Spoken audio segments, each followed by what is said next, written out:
ഇന്ന് ഞാൻ ഉണ്ടാക്കുന്നത് ഒരു അടിപൊളി കേക്കാണ്. പീനട്ട് ബട്ടറും ടോഫിയും ഒക്കെ ചേർത്തിട്ടുള്ള ക്രീം ചെയ്ത നല്ലൊരു കേക്കാണിത്. ബേസായിട്ട് ചോക്ലേറ്റ് കേക്കാണ് യൂസ് ചെയ്തിട്ടുള്ളത്. വളരെ ടേസ്റ്റി ആയിട്ടുള്ള ഈ പീനട്ട് ടോഫി കേക്ക് എങ്ങനെയാണ് ഉണ്ടാക്കുന്നതെന്ന് നോക്കാം.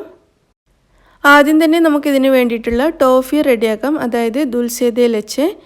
അപ്പോൾ അതിന് വേണ്ടിയിട്ട് ഒരു ടിന്ന് മിൽക്ക് മെയ്ഡ് ഞാനിവിടെ എടുത്തു വെച്ചിട്ടുണ്ട്. മിൽക്ക് മെയ്ഡ് പ്രഷർ കുക്കറിൽ വെള്ളത്തിൽ നന്നായിട്ട് വേവിച്ചിട്ടാണ് ഈ ദുൽസെ ദേ ലെച്ചെ ഉണ്ടാക്കുന്നത്.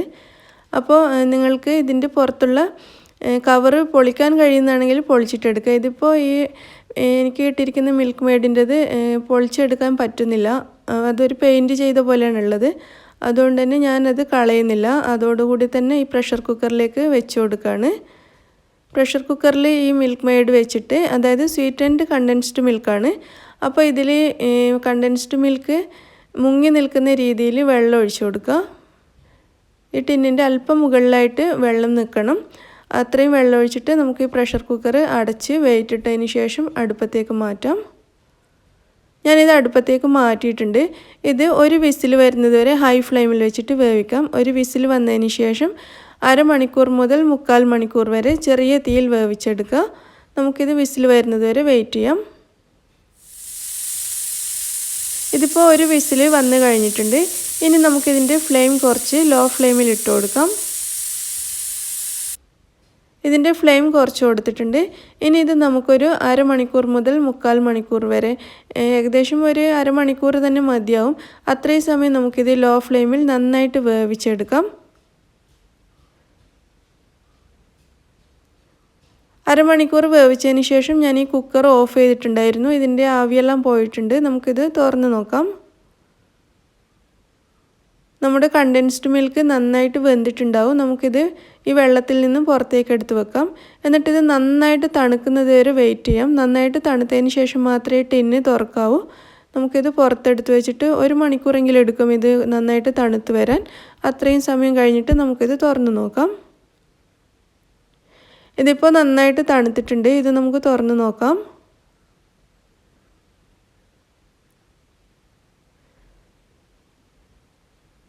നന്നായിട്ട് വെന്ത് നല്ലൊരു ബ്രൗൺ കളറായി മാറിയിട്ടുണ്ട്. നമ്മുടെ ദുൽസെ ദേ ലെച്ചെ ഇവിടെ റെഡിയായി കഴിഞ്ഞു. ഇതുപോലെയാണ് ഇരിക്കേണ്ടത്. അല്പം തിക്കായിട്ടും ഉണ്ടാവും, അതുപോലെ നന്നായിട്ട് കളറും ചേഞ്ച് ആയിട്ടുണ്ടാവും. ഇത് നമുക്കൊരു ബൗളിലേക്ക് മാറ്റാം.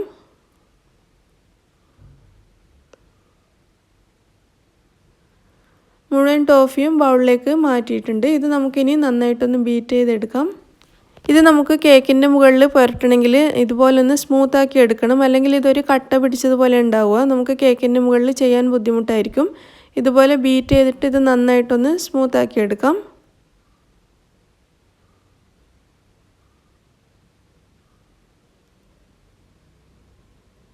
നന്നായി ബീറ്റ് ചെയ്തിട്ടുണ്ട്.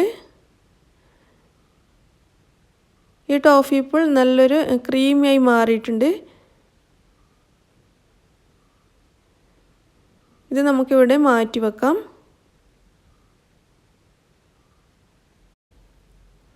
ഇനി കേക്കിലേക്ക് ആവശ്യം നിലക്കടലയാണ്. 100 ഗ്രാം നിലക്കടല എടുത്തിട്ടുണ്ട്. ഇതൊന്ന് മൈക്രോവേവ് ചെയ്ത് ടോസ്റ്റ് ചെയ്തെടുക്കാം. ഒരു 2 മിനിറ്റ് വരെ മൈക്രോവേവ് ചെയ്തെടുത്ത കടലയാണിത്. ഇത് നന്നായിട്ട് ടോസ്റ്റ് ആയിട്ടുണ്ട്. ഇനി ഇതിൻ്റെ തൊലി നമുക്ക് പെട്ടെന്ന് ഇതുപോലെ ഇളക്കിയെടുക്കാൻ കഴിയും. ഒന്ന് തണുത്തതിന് ശേഷം നമുക്കിതിൻ്റെ തൊലിയെല്ലാം ഒന്ന് മാറ്റി കൊടുക്കാം. ഇതുപോലെ കൈകൊണ്ടൊന്ന് തിരുമുമ്പോഴേക്ക് തന്നെ തൊലിയെല്ലാം പോയിക്കോളും.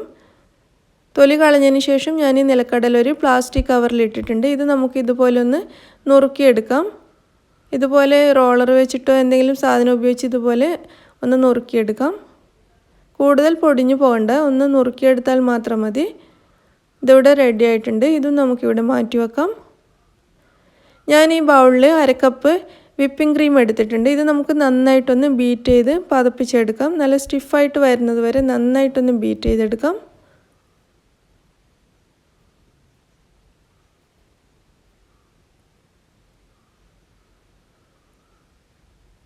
ഇത് നന്നായിട്ട് ബീറ്റ് ചെയ്തിട്ടുണ്ട്. മധുരമുള്ള വിപ്പിംഗ് ക്രീമായിരുന്നു ഞാൻ എടുത്തിരുന്നത്. അതുകൊണ്ട് തന്നെ ഇതിൽ വേറെ മധുരമൊന്നും ചേർക്കുന്നില്ല.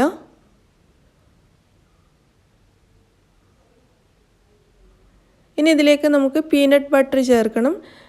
ഞാനിവിടെ കടയിൽ നിന്ന് വാങ്ങിച്ച പീനട്ട് ബട്ടറാണ് ചേർത്തിട്ടുള്ളത്. നിങ്ങൾക്ക് വേണമെങ്കിൽ നമ്മൾ നേരത്തെ ടോസ്റ്റ് ചെയ്ത് വെച്ച കടലയുണ്ടല്ലോ, അല്പം കൂടുതൽ ടോസ്റ്റ് ചെയ്തിട്ട് അതെടുത്തിട്ട് മിക്സിയിലിട്ട് അരച്ചെടുത്താലും മതിയാവും. പീനട്ട് ബട്ടർ നമുക്ക് വീട്ടിൽ തന്നെ ഉണ്ടാക്കാം.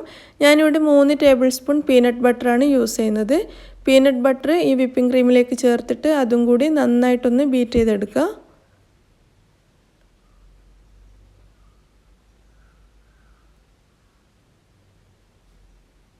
നന്നായി ബീറ്റ് ചെയ്തെടുത്തിട്ടുണ്ട്.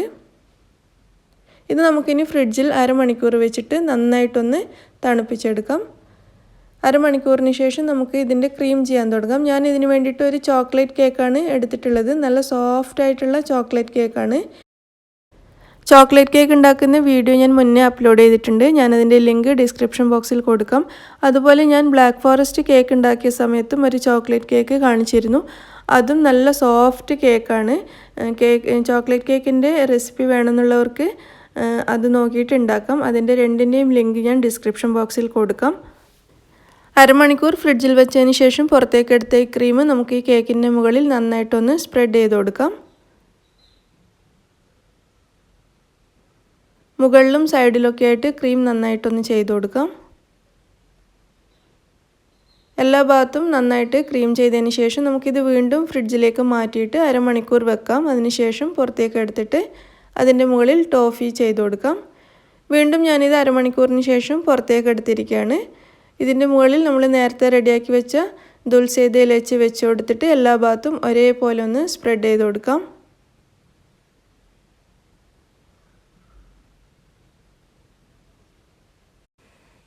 നല്ല സ്മൂത്താക്കി എടുക്കുക. ടോഫി നന്നായിട്ട് മിനുസപ്പെടുത്താൻ കുറച്ചധികം ടൈം എടുക്കും.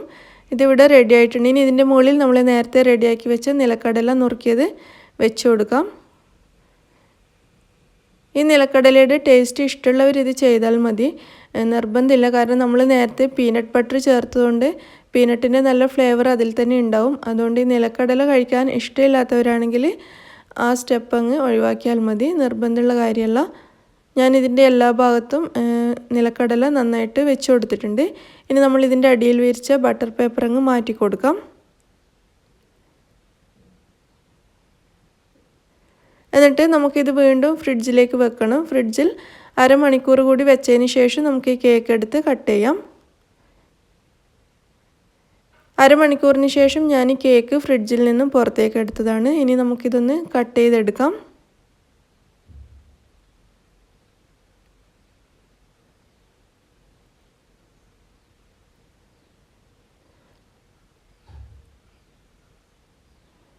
അങ്ങനെ വളരെ ടേസ്റ്റി ആയിട്ടുള്ള ടോഫി പീനട്ട് കേക്ക് ഇവിടെ റെഡി ആയിട്ടുണ്ട്.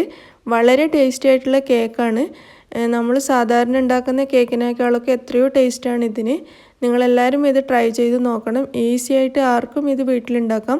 പിന്നെ ഏകദേശം സ്നിക്കേഴ്സ് കേക്കിൻ്റെ ഒരു ടേസ്റ്റാണ് ഇതിന്. പക്ഷേ ഞാൻ ഇതിൻ്റെ മുകളിൽ ചോക്ലേറ്റ് ഗ്ലേസ് ചെയ്തിട്ടില്ല. അതുകൊണ്ട് തന്നെ സ്നിക്കേഴ്സ് കേക്ക് എന്ന് പറയാൻ പറ്റില്ല. ഏകദേശം അതേ ടേസ്റ്റ് തന്നെയുള്ളൊരു കേക്കാണ്. നിങ്ങളെല്ലാവരും ട്രൈ ചെയ്തിട്ട് അഭിപ്രായം അറിയിക്കുക. നിങ്ങൾക്ക് ഇഷ്ടമാവുകയാണെങ്കിൽ ലൈക്ക് ചെയ്യാനും ഷെയർ ചെയ്യാനും മറക്കരുത്. നിങ്ങൾ എൻ്റെ ചാനൽ ഇതുവരെയും സബ്സ്ക്രൈബ് ചെയ്തിട്ടില്ലെങ്കിൽ പ്ലീസ് സബ്സ്ക്രൈബ് ചെയ്യുക. താങ്ക്